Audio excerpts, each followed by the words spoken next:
आप पैसे को जितना असली समझेंगे, आप उसके लिए उतनी ही ज्यादा मेहनत से काम करेंगे। अगर आप इस विचार को मन में उतार लें कि पैसा असली चीज नहीं है, तो आप तेजी से अमीर बन सकते हैं। अगर पैसा असली चीज नहीं है तो फिर ये क्या है? माइक और मैं उनसे ये सवाल पूछते थे। पैसा वो है जिसके बारे में हम सहमत हो जाएं। अमीर डैडी इतना ही जवाब देते थे। हमारे पास जो इकलौती सबसे शक्तिशाली पूंजी या असेट है, वो है हमारा दिमाग। अगर इसे अच्छी तरह से ट्रेन कर दिया जाए तो ये एक पल में ढेर सारी दौलत बना सकता है। इतनी दौलत जो 300 साल पहले के राजाओं और रानियों ने सपने में भी नहीं देखी होगी। एक अनट्रेन्ड इंसान बहुत ज्यादा गरीबी भी बना सकता है, जो पीढ़ी दर पीढ़ी चलने के कारण कई पीढ़ियों तक बनी रह सकती है। इंफॉर्मेशन के इस युग में पैसा मिनटों में बन जाता है। कुछ लोग तो जीरो से शुरू करके इतने ज्यादा अमीर हो जाते हैं कि कल्पना करना भी मुश्किल है, और इसके लिए वे सिर्फ कुछ आइडिया और कॉन्ट्रैक्ट का सहारा लेते हैं। आपको ये बात वे लोग आसानी से बता सकते हैं जो स्टॉक मार्केट में ट्रेडिंग करते हैं या दूसरे इन्वेस्टमेंट करते हैं, क्योंकि वहां ऐसा अक्सर होता रहता है। कुछ नहीं से तुरंत करोड़ों बनाए जा सकते हैं, और कुछ नहीं से मेरा मतलब है कि बिना पैसे के लेन देन के। तो अपने फाइनेंशियल टैलेंट को क्यों डेवलप करें, इसका जवाब सिर्फ आप ही दे सकते हैं। मैं आपको बता सकता हूं कि मैं इसे क्यों डेवलप कर रहा हूं। मैं ऐसा इसलिए करता हूं क्योंकि मैं तेजी से पैसा कमाना चाहता हूं। इसलिए नहीं कि मुझे इसकी जरूरत है, बल्कि इसलिए क्योंकि मैं ऐसा करना चाहता हूं। यह सीखने की एक दिलचस्प प्रोसेस है। मैं अपना फाइनेंशियल आईक्यू इसलिए डेवलप करता हूं क्योंकि मैं दुनिया के सबसे तेज और सबसे बड़े गेम में हिस्सा लेना चाहता हूं, और अपने छोटे तरीके से मैं मानवता के विकास का हिस्सा होना चाहता हूं। एक ऐसे युग का जहां इंसान पूरी तरह से सिर्फ अपने दिमाग से काम करते हैं, शरीर से नहीं। इसके अलावा यहां ज्यादा एडवेंचर है, यहां पैसा है, यहां डर है, यहां मजा है। इसलिए मैं अपनी फाइनेंशियल इंटेलिजेंस में इन्वेस्ट करता हूं और अपने सबसे पावरफुल एसेट को डेवलप करता हूं। मैं बहादुरी से आगे बढ़ने वाले लोगों के साथ होना चाहता हूं। मैं पीछे रह जाने वाले लोगों के साथ नहीं रहना चाहता। मैं पैसा बनाने का एक आसान सा एग्जाम्पल देना चाहता हूं। 1990 के दशक की शुरुआत में फिनिक्स की इकोनॉमी बहुत बुरी थी। मैं good morning America TV serial देख रहा था जब एक फाइनेंशियल प्लानर आया और उसने निराश करने वाली भविष्यवाणियां करना शुरू कर दिया। उसकी सलाह थी, पैसे बचाओ, हर महीने $100 बचाएं और 40 सालों में आप भी करोड़पति बन सकते हैं। खैर, हर महीने एक फिक्स्ड अमाउंट बचाना भी एक अच्छा विचार है। ये एक ऑप्शन है, और एक ऐसा ऑप्शन जिसे बहुत से लोग मान लेंगे। प्रॉब्लम यह है कि ऐसा करने से आदमी ये नहीं जान पाता कि उसके आसपास क्या हो रहा है। वो अपने पैसे में ज्यादा इंपॉर्टेंट बढ़ोतरी के मौकों का बड़ा फायदा नहीं उठा पाता। दुनिया उसके पास से गुजरकर आगे बढ़ जाती है। जैसा मैंने कहा, इकोनॉमी उस समय बहुत बुरे हाल में थी। इन्वेस्टर्स के लिए यह एक आइडियल मार्केट कंडीशन थी। मेरा काफी पैसा उस समय स्टॉक मार्केट और अपार्टमेंट हाउसेस में फंसा हुआ था। मेरे पास कैश में पैसा नहीं था क्योंकि हर कोई बेच रहा था, इसलिए मैं खरीद रहा था। मैं पैसे बचा नहीं रहा था, मैं इन्वेस्ट कर रहा था। मेरी पत्नी और मेरे पास $10 लाख से ज्यादा कैश थे, जो तेजी से बढ़ते हुए मार्केट में काम कर रहे थे। इन्वेस्टमेंट करने के लिए यह सबसे बढ़िया मौका था। इकोनॉमी की हालत डराने वाली थी। मैं बहुत छोटे छोटे इन्वेस्टमेंट के बारे में तो नहीं बता सकता, पर कई बड़ी बातें जरूर बताना चाहूंगा। वे घर जिनकी कीमत कभी 1 करोड़ रुपए होती थी, वो अब 75 लाख रुपए के हो गए थे। पर लोकल रियल एस्टेट ऑफिस में खरीदारी करने के बजाय मैंने दिवालिया वकील के ऑफिस या अदालत की सीढ़ियों पर खरीदारी करना शुरू किया, क्योंकि यहां पर हमें वो डील्स मिल जाती हैं जो कहीं नहीं मिलती। फॉर एग्जाम्पल, अगर किसी ने घर लोन पर लिया था और अब वो उसकी पेमेंट नहीं कर पा रहा है, तो बैंक सस्ते दाम पर वो घर बेचता है, और मैं इसी तरीके के घर खरीदना चाहता था। इन जगहों पर 75 लाख रुपए का घर 20 लाख रुपए या इससे भी कम में खरीदा जा सकता था। मैंने अपने दोस्त से 2 लाख रुपए का लोन लिया। 90 दिनों के इस लोन पर इंटरेस्ट 2000 रुपए था। मैंने वकील को कैशियर का चेक दिया। जब कॉन्ट्रैक्ट का प्रोसेस चल रहा था, तब मैंने न्यूज़पेपर में एक ऐड दिया कि 75 लाख रुपए का घर सिर्फ 60 लाख रुपए में सेल पर है और किसी डाउन पेमेंट की जरूरत नहीं है। मेरा फोन धड़ाधड़ बजने लगा। पोटेंशियल बायर्स को छांटा गया, और एक बार जब मकान कानूनी रूप से मेरे नाम हो गया, तो सभी पोटेंशियल बायर्स को घर देखने की इजाजत दे दी गई। वो घर कुछ ही मिनटों में बिक गया। मैंने 25,000 रुपए की प्रोसेसिंग फी मांगी, जो उन्होंने खुशी खुशी दे दी, और इसके बाद कानूनी नाम बदलने का प्रोसेस शुरू हो गया। मैंने अपने दोस्त के 2 लाख के कर्ज में 2000 रुपए इंटरेस्ट मिलाकर उसे दे दिए। वो खुश था, घर खरीदने वाला खुश था, वकील भी खुश था, और मैं भी खुश था। मैंने 20 लाख रुपए में खरीदे गए घर को 60 लाख रुपए में बेच दिया। मेरे पास खरीदार का शपथ पत्र यानी कि एफिडेविट था, जिसने मेरे एसेट वाले कॉलम में 40 लाख रुपए जमा कर दिए थे। इस पूरे प्रोसेस में कुल 5 घंटे लगे थे। तो अब जबकि आप में पैसे की समझ आ चुकी है और आप नंबर्स को पढ़ सकते हैं, मैं आपको यह दिखाऊंगा कि किस तरह पैसे को इन्वेंट करके और पैसे बनाते हैं। मंदी के बाजार में अपने खाली समय में मैंने और मेरी पत्नी ने इस तरह के 6 डील निपटाए। जबकि हमारा ज्यादातर पैसा बड़ी प्रॉपर्टीज और स्टॉक मार्केट में फंसा हुआ था। हम खरीदने और बेचने के सौदों में अपने एसेट वाले कॉलम में 2 करोड़ रुपए बनाने में कामयाब हो गए थे, और इस तरह साल की एस्टिमेटेड इनकम 19 लाख हो गई थी, और इसका ज्यादातर हिस्सा हमारे प्राइवेट कॉर्पोरेशन द्वारा सुरक्षित था। हर साल मिलने वाले इस 19 लाख रुपए का बड़ा हिस्सा हमारी कंपनी की car, petrol, trips, insurance, clients के साथ डिनर वगैरह चीजों पर खर्चा हो सकता था। जब तक गवर्नमेंट को उस इनकम पर टैक्स लगाने का मौका मिलता, तब तक ये कानूनी रूप से खर्च हो चुका था। इसमें से कौन सी सलाह आपको ज्यादा मुश्किल लगती है? 1, कड़ी मेहनत करो, 50% की रेट से टैक्स चुकाओ, और फिर जो रकम बचती है उसमें से सेव करो। आपकी सेविंग पर आपको 5% इंटरेस्ट मिलता है, जिस पर एक बार फिर टैक्स लगता है। या फिर ऑप्शन 2, पैसे की समझ डेवलप करने का समय निकालो, अपने दिमाग और एसेट वाले कॉलम की ताकत का इस्तेमाल करो। अब आप समझ सकते हैं कि मैं क्यों चुपचाप अपना सिर हिलाता हूं जब मैं लोगों को यह कहते सुनता हूं, मेरा बच्चा स्कूल में अच्छी पढ़ाई कर रहा है और उसे अच्छी एजुकेशन मिल रही है। वो अच्छी हो सकती है, पर क्या वो काफी है? मैं जानता हूं कि ऊपर बताई गई इन्वेस्टमेंट टेक्निक एक छोटी सी टेक्निक है। इसे यह बताने के लिए लिखा गया है कि किस तरह एक छोटी सी रकम बड़ी रकम में बदल सकती है। एक बार फिर मेरी सक्सेस ये बताती है कि स्ट्रॉन्ग फाइनेंशियल फाउंडेशन कितना इंपॉर्टेंट होता है, जो स्ट्रॉन्ग फाइनेंशियल एजुकेशन से शुरू होता है। मैंने इसे पहले कहा है, और यह इतना इंपॉर्टेंट है कि मैं एक बार इसे फिर दोहराना चाहता हूं। फाइनेंशियल बुद्धि यानी कि financial intelligence 4 main technical skills से मिलकर बनती है। 1, फाइनेंशियल लिटरेसी यानी नंबर्स को पढ़ने की एबिलिटी।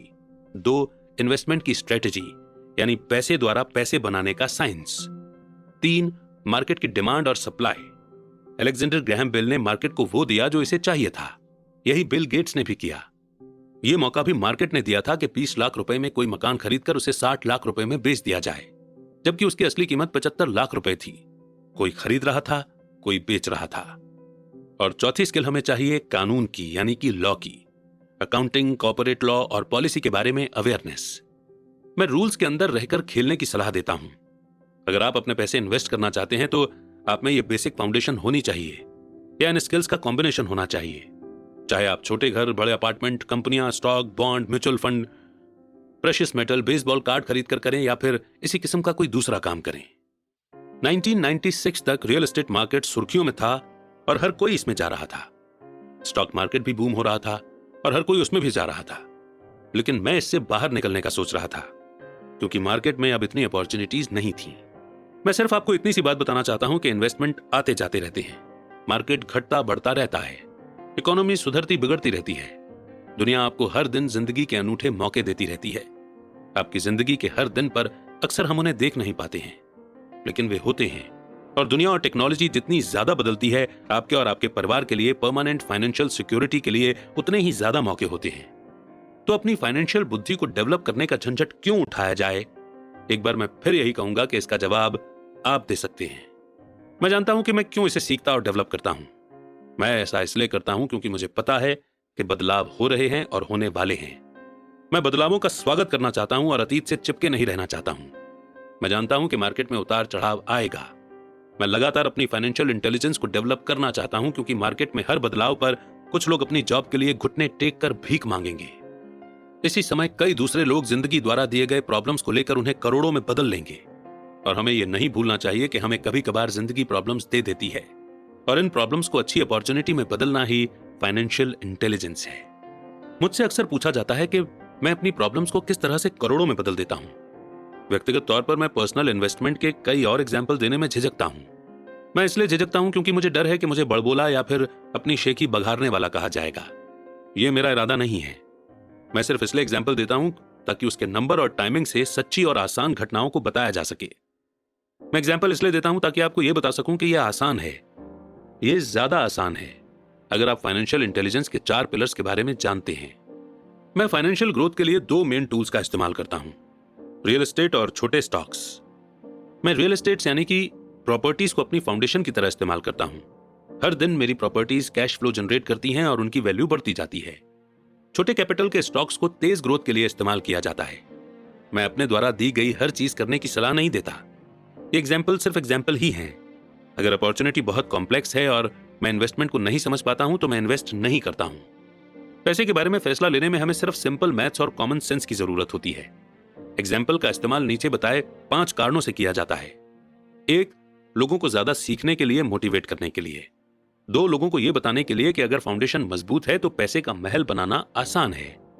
3 ये बताने के लिए कि कोई भी ढेर सारा पैसा बना सकता है।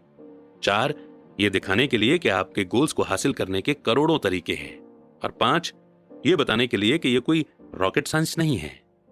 मैं आपको एक और एग्जांपल देता हूं। 1989 में मैं ओरेगॉन के पोर्टलैंड में एक खूबसूरत जगह पर जॉगिंग किया करता था। यह एक टाउन था जहां छोटे छोटे घर बने हुए थे। वे छोटे और सुंदर थे। हर कहीं मुझे बिकाऊ है यानी फॉर सेल के बोर्ड दिखते थे। टिम्बर मार्केट का बुरा हाल था। स्टॉक मार्केट में क्रैश हुआ था और इकोनॉमी में मंदी थी। एक सड़क पर मैंने एक फॉर सेल का बोर्ड देखा जो वहां काफी लंबे समय से लगा हुआ था।